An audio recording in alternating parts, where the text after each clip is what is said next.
A veces no necesitas que la vida te grite. Basta con escuchar el susurro que te dice que has estado entregando más de lo que recibes, que has estado bajando tu valor para que otros puedan pagarte.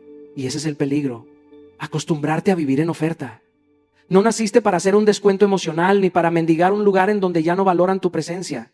Hoy quiero hablarle a la parte de ti que ya se cansó de dar explicaciones, que ya no quiere encogerse para caber, que está lista para recuperar su precio original.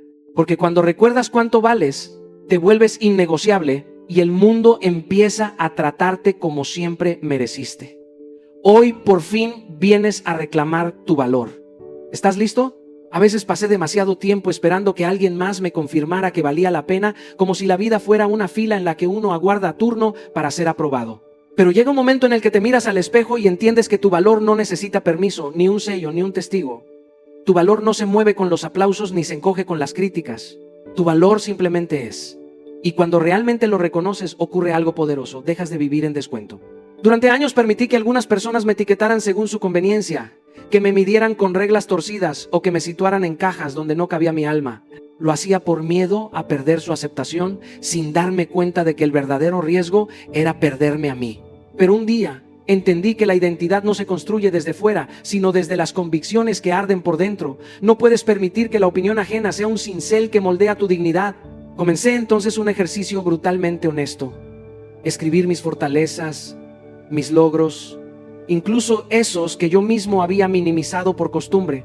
Me sorprendió darme cuenta de cuántas veces había regalado mi valor por miedo a incomodar, de cuántas veces había permitido que otros decidieran cuánto merecía. Ese reconocimiento dolió, pero también liberó. Porque cuando identificas los lugares donde has entregado tus fronteras, puedes empezar a recuperarlas una por una. Aprendí a decir no sin sentirme culpable, a apartarme de conversaciones donde mi esencia se reducía y a retirarme con dignidad de ambientes que confundían mi sacrificio con disponibilidad eterna. Descubrí que los límites no son muros sino puertas, las que cierras para proteger tu paz y las que abres para permitir que entre lo que sí suma. Hoy te invito a hacer ese mismo acto de valentía. Mira tus fortalezas sin vergüenza, reconoce tus logros sin minimizarte y observa con honestidad dónde has dejado que otros definan tu precio. Luego decide ahora mismo qué límites necesitas reforzar, no mañana, no cuando tengas más tiempo, sino hoy, porque cuando sabes cuánto vales, la vida deja de ser una rebaja constante y se convierte en una elección consciente. El valor que reconoces es el valor que el mundo respeta. Durante mucho tiempo fui experto en dar descuentos emocionales sin darme cuenta. Lo hacía cada vez que toleraba lo intolerable, cada vez que justificaba lo injustificable, cada vez que le daba a alguien más crédito del que me daba a mí mismo. Esos descuentos no se pagaban con dinero, se pagaban con ansiedad, con silencios tragados, con noches donde uno se pregunta por qué sigue permitiendo lo que le duele. Y la verdad, aunque duele aceptarlo, es que cada vez que toleras lo que sabes que no mereces, te rebajas a ti mismo. No es la otra persona quien baja tu valor, eres tú quien lo coloca en rebaja emocional. Hubo un momento en mi vida en el que entendí que no se trataba de ser duro, sino de ser digno. Que no se trataba de cortar personas, sino de cortar patrones. Que no era egoísmo poner límites, sino amor propio en su forma más madura. Ese día me senté conmigo mismo y definí 3 comportamientos que ya no aceptaría jamás, ni de otros ni de mí. La manipulación disfrazada de cariño, la falta de reciprocidad constante y la deshonestidad emocional. Fue incómodo escribirlo, porque me obligó a reconocer cuántas veces había permitido exactamente eso. Pero fue también un renacimiento, una especie de contrato interno, donde finalmente me tomé en serio. Comencé a limitar la cercanía de quienes erosionaban mi paz. No con drama, no con gritos, sino con distancia consciente. A veces basta con retirarte un paso para recuperar tu oxígeno. Comprendí que no todas las relaciones necesitan despedidas, algunas simplemente necesitan silencios. Y en ese proceso descubrí el poder de decir no sin justificarme. Antes explicaba demasiado, como si necesitara permiso para protegerme. Pero aprendí que un no honesto es más saludable que un sí que te hiere. Y quiero invitarte a hacer lo mismo. Define cuáles son esos comportamientos que ya no vas a permitir. No desde el resentimiento, sino desde la claridad. Recuerda que tus estándares no son exigencias a otros. Son recordatorios para ti mismo de cuánto te valoras. Cuando decides dejar de dar descuentos emocionales, la vida te empieza a tratar con el precio real de tu dignidad. Y entonces ocurre lo inevitable. Quienes no están dispuestos a respetarlos se alejan y quienes sí lo están comienzan a aparecer. No te rebajes nunca más, porque cada vez que te eliges, te elevas. Hubo un momento de mi vida en el que me di cuenta de que estaba viviendo como espectador. Miraba mi propia historia como si fuera una película que alguien más había escrito para mí. El pasado me hablaba demasiado fuerte y yo le obedecía sin cuestionarlo. Hasta que un día entendí algo que cambió mi rumbo. No estoy condenado por lo que viví, estoy diseñado para lo que nací. Y ese diseño no se activa automáticamente. Necesita que yo tome el lápiz, el plano y el valor. Necesita que yo sea el arquitecto de mi destino. Nadie construirá por mí lo que yo mismo estoy llamado a levantar. La transformación comenzó cuando dejé de contarme la historia desde la herida y empecé a contarla desde la fuerza. Pasé de víctima a protagonista, no porque mi dolor dejara de doler, sino porque decidí que no sería mi identidad. Un día literalmente me senté a escribir mi historia en positivo. No para negarla, sino para reinterpretarla. Cada capítulo que antes veía como fracaso comenzó a revelarse como entrenamiento. Cada caída como expansión. Cada pérdida como redirección. Y en esa reescritura descubrí que la narrativa más poderosa no es la que te dice lo que te hicieron, sino la que te dice en quién te convertiste a pesar de ello. Pero no basta con cambiar la historia. Hay que cambiar la dirección. Por eso empecé a establecer metas de 90 días. Metas claras, medibles, incómodas. Porque 90 días son suficientes para transformar tu vida si dejas de postergar. Dividí mi propósito en fases, en acciones pequeñas pero constantes. Y cada día que cumplía una, por mínima que fuera, la celebraba. Aprendí que las micro victorias construyen macro identidades. Que cada pequeño avance es un ladrillo que sostiene tu grandeza. Y aquí es donde te hablo a ti. Deja de mirar tu vida desde la grada. No eres espectador de tus heridas ni esclavo de tu pasado, eres constructor, creador, arquitecto. Rediseña tu narrativa interna con la precisión de quien sabe su valor. Establece tus metas con la disciplina de quien ya vio el futuro y decidió alcanzarlo. Celebra cada gesto de valentía, porque cada uno te confirma que estás en movimiento.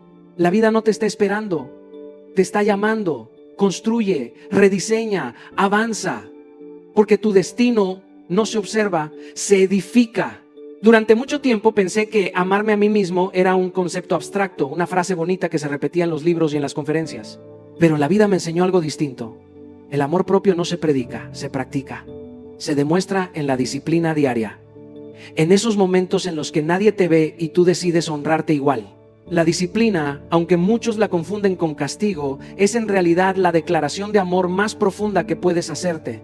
Es decirte a ti mismo, yo valgo tanto que me trato con la constancia de quien protege un tesoro, porque conocer tu valor no sirve si no tienes hábitos que lo sostengan. De nada te sirve saber que eres oro si te sigues comportando como si fueras desecho. Lo entendí en una etapa en la que mi vida parecía desordenada por dentro y por fuera. Cada día era una improvisación emocional. Me acostaba a cualquier hora, me levantaba sin intención y mi cuerpo iba apagándose igual que mi claridad mental. Hasta que enfrenté el espejo y reconocí que mi caos no era casualidad. Era falta de disciplina.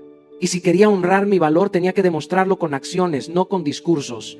Así que comencé por lo básico, levantarme y acostarme a la misma hora. Parece simple, pero ese pequeño hábito reprogramó mi mente. Le envió un mensaje directo. Aquí manda la intención, no la pereza. Luego incorporé 30 minutos de movimiento diario, no como obligación estética, sino como celebración de estar vivo. Descubrí que mover mi cuerpo movía también mis pensamientos, mis emociones, mis decisiones. Es imposible estar estancado internamente cuando el cuerpo está en movimiento. Y cuando lo hacía, aunque no tuviera ganas, entendía que cada gota de sudor era un ladrillo más en la construcción de mi amor propio. Después vino la rutina matutina, respiración, gratitud e intención. 3 minutos de presencia que cambiaron mis días. La respiración me traía a la hora, la gratitud me alineaba con lo que sí tenía. La intención me recordaba hacia dónde iba. Cada mañana dejaba de ser un accidente y se convertía en una elección, y en esa elección diaria fortalecí mi identidad. Entonces comprendí que la disciplina no es rígida, es compasiva, no es presión, es protección, no es cárcel, es liberación. Porque cuando tu disciplina te sostiene, ya no dependes del ánimo, ni de la motivación, ni del clima emocional, dependes de tu compromiso contigo mismo. La disciplina es y siempre será el lenguaje más honesto del amor propio. Hubo un tiempo en mi vida en el que confundí darlo todo con amarme poco. Me vacié tantas veces en personas, proyectos y conversaciones que no merecían mi luz, que terminé caminando como un fantasma, presente en el cuerpo, ausente en el alma. Y fue entonces cuando entendí una verdad que me dolió. pero me despertó. Quien se regala demasiado termina vacío. No puedes pretender tener una vida plena cuando tu energía está en rebaja permanente, cuando dejas que cualquiera entre, tome, consuma y se vaya sin siquiera cerrar la puerta. Aprendí que proteger mi energía no es egoísmo, es supervivencia. Y más aún, es respeto. Porque si yo no cuido mi alma, nadie más lo hará por mí. La vida me mostró que los grandes cambios no siempre vienen de grandes decisiones, sino de pequeños retiros a tiempo. Aprender a retirarte no es rendirte, es renovarte. Es decir, necesito regresar a mí antes de volver al mundo. Por eso comencé a programar momentos de silencio cada día. No eran largos, pero eran míos. A veces eran 5 minutos en el coche antes de entrar a un compromiso, otras veces era detenerme en medio del caos para escuchar mi propia respiración. Ese silencio se convirtió en un cargador invisible que me devolvía fuerza. Luego entendí que no basta con buscar silencio, también hay que reducir ruido. Y no hablo solo del ruido auditivo, hablo del ruido emocional que te corroe. Redes sociales que te comparan, noticias que te intoxican, personas que te drenan. Hice una limpieza en mi vida como quien limpia un cuarto lleno de objetos rotos. Eliminé estímulos que me robaban paz. Me alejé de hábitos que me convertían en sombras de mí mismo. Y aunque al principio dolió desprenderme, después respiré como si me hubieran quitado un peso del alma. Pero lo que verdaderamente me transformó fue el ayuno emocional. Un día a la semana sin quejas, sin compararme, sin alimentar pensamientos tóxicos. No fue fácil. Descubrí que mi mente tenía hambre de drama. Pero también descubrí algo hermoso. Cuando dejas de alimentar tus sombras, tu luz tiene espacio para crecer. Y desde entonces lo tengo claro. Mi alma no está en rebaja. Mi energía no está al 50%. Mi paz no se negocia. Mi luz no se malgasta. Porque cuando proteges tu energía, proteges tu destino. Hubo un momento en mi vida en el que descubrí que el dolor no venía a destruirme, venía a revelarme. Pero claro, uno no lo entiende mientras sangra, lo entiende cuando sana. Y qué curioso. Las heridas que más intenté ocultar fueron precisamente las que más me hicieron crecer, porque cada una de ellas era una puerta hacia una versión más sabia, más fuerte y más real de mí. Durante años me pregunté, ¿por qué a mí? Como si el sufrimiento fuera un castigo personal. Pero un día cambié la pregunta y todo cambió conmigo. Dejé de reclamarle a la vida y empecé a escucharla. Dejé de resistir el dolor y empecé a descifrarlo. Y entonces descubrí que el dolor no era mi enemigo, era mi tutor, mi entrenador, la herramienta más dura pero más precisa que tenía el universo para moldear mi carácter. Comencé a escribir lo que me dolía. Al principio era solo una forma de desahogo, pero terminó convirtiéndose en un mapa. Cada palabra que soltaba en el papel era un hilo que me llevaba hacia la lección escondida detrás de la herida. Me di cuenta de que cada golpe venía con un mensaje que yo había ignorado por miedo o por orgullo. Y cuando empecé a preguntarme para qué, en lugar de por qué, la vida dejó de sentirse como un castigo y empezó a sentirse como un entrenamiento. Ese pequeño cambio de pregunta me dio un poder que nunca imaginé, el poder de transformar mi dolor en propósito. Después entendí algo aún más grande. Lo que yo había superado no era solo para mí. Ningún dolor se desperdicia cuando decides convertirte en luz para alguien más. Así que empecé a acompañar a otros que estaban atravesando lo que yo ya había sobrevivido, no como un héroe, sino como un hermano. Descubrí que no necesitas tener la vida resuelta para ser guía. Solo necesitas tener una herida que ya no supuré y una voz que recuerde el camino. Ser mentor no solo sanó a otros, me sanó a mí. Y así comprendí que aceptar el dolor no es resignarse, es transformarse. El dolor no vino a quedarte, vino a empujarte hacia la grandeza, porque lo que hoy duele, mañana te construye. A menudo pensamos que el talento es lo que nos hará llegar lejos. Creemos que si somos buenos en algo, todo se alineará automáticamente. Pero la verdad es mucho más profunda. El talento abre puertas, sí, pero solo el carácter mantiene esas puertas abiertas. He visto a personas con habilidades increíbles perder oportunidades por decisiones pobres, por falta de coherencia, por ceder ante la inmediatez o la comodidad. Es ahí donde comprendí que no es lo que sabes hacer lo que define tu legado, sino lo que eliges hacer cuando nadie te mira. Tus decisiones valen más que tu talento. La coherencia es el músculo invisible que sostiene todo lo demás. Puedes tener la mejor voz, la mente más brillante o las manos más hábiles, pero si tus decisiones no reflejan quién eres realmente, todo eso se diluye. Cada acción que tomas, cada palabra que dices, es una prueba silenciosa de tu integridad. Y cada noche, cuando el ruido del mundo se calma, es tu momento de revisar si viviste de acuerdo con tus valores y tus decisiones estuvieron alineadas con lo que realmente importa. Es en esa rutina de autoevaluación donde se forja la grandeza. Para realmente honrar nuestro talento necesitamos definir qué valores no estamos dispuestos a negociar. Haz una lista hoy mismo. Honestidad, respeto, disciplina, amor propio, valentía, y comprométete a que cada decisión que tomes lo refleje. Pero no te engañes. Esto no se trata de perfección, sino de mejora constante. Cada semana identifica un hábito incoherente, algo que no suma a tu identidad, y elimínalo. Pequeños ajustes consistentes se convierten en una arquitectura invisible de fuerza y confianza. Cuando comienzas a vivir de esta manera, tu talento deja de ser solo un regalo, se convierte en una herramienta poderosa sostenida por decisiones conscientes. No es suficiente abrir puertas. Necesitamos permanecer firmes cuando las pruebas aparecen, cuando la tentación de la mediocridad nos llama, porque al final tu talento será reconocido no por lo que haces en los momentos fáciles, sino por cómo decides actuar en los momentos que realmente importan. Tus decisiones construyen tu reputación, tu legado y tu vida. Hoy, comprométete a que cada elección que hagas refleje el valor que sabes que mereces. Si quieres llegar alto, necesitas aprender a estar solo. Y no hablo de soledad como castigo o tristeza, sino como un laboratorio sagrado donde se prueba, se analiza y se fortalece tu ser. La soledad no es vacío, es claridad. Es allí donde las decisiones importantes se filtran a través de la verdad de tu corazón y no de la opinión de otros.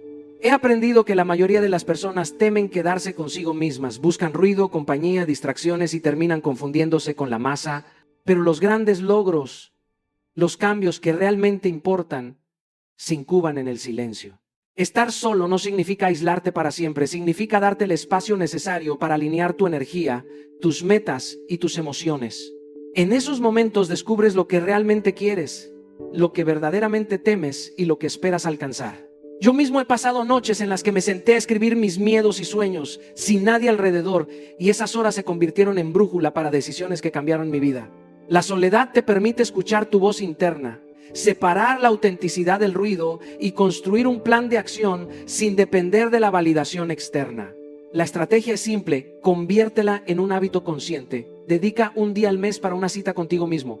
Apaga los teléfonos, aléjate del ruido y pregunta con honestidad: ¿qué quiero? ¿Qué estoy evitando? ¿Qué haré diferente si no tengo miedo? Estas preguntas, aunque incómodas, son las que te enseñan más que cualquier consejo externo. Además, elimina una distracción que te aleja de ti. Redes sociales, comparaciones, conversaciones tóxicas, todo aquello que roba tiempo y energía sin agregar valor real a tu vida. La grandeza exige que aprendas a ser tu mejor compañía, a tomar decisiones sin depender de aprobación externa, a caminar tu camino incluso cuando nadie lo entiende. Los que logran permanecer en la cima son los que toleran la soledad y la convierten en fuerza. Si deseas crecer, haz de la soledad tu laboratorio, tu aula y tu fuerza silenciosa. Allí descubrirás que estar solo es, paradójicamente, el primer paso para encontrarte completo. Hemos recorrido juntos un camino lleno de verdades difíciles pero liberadoras. Hoy entendimos que tu valor no depende de los demás, que tus decisiones, tu disciplina y tu capacidad de estar solo son los cimientos de tu grandeza. Aprendimos que la soledad no es castigo, sino laboratorio, que cada herida es enseñanza y que cada límite que decides no tolerar es un acto de amor propio. Ahora, no se trata solo de escuchar o sentir motivación, se trata de acción. Te invito a tomar las herramientas que hemos compartido y aplicarlas hoy, ahora mismo. Haz una lista de lo que ya no estás dispuesto a tolerar. Identifica tus valores innegociables y comprométete a vivir conforme a ellos. Dedica tiempo a estar solo y reflexionar sobre tu dirección, tus miedos y tus sueños. Cada microdecisión que tomes alineada con tu valor multiplica tu poder y tu paz. No esperes aprobación, no negocies tu energía, no te rebajes para encajar. La vida se honra cuando te colocas a ti mismo en primer lugar, cuando defiendes tu esencia y cuando construyes desde el respeto propio. Hoy es el día en que dejas de dar descuentos en tu vida. Hoy es el día en que decides que tu valor es innegociable. Hazlo real, empieza ahora.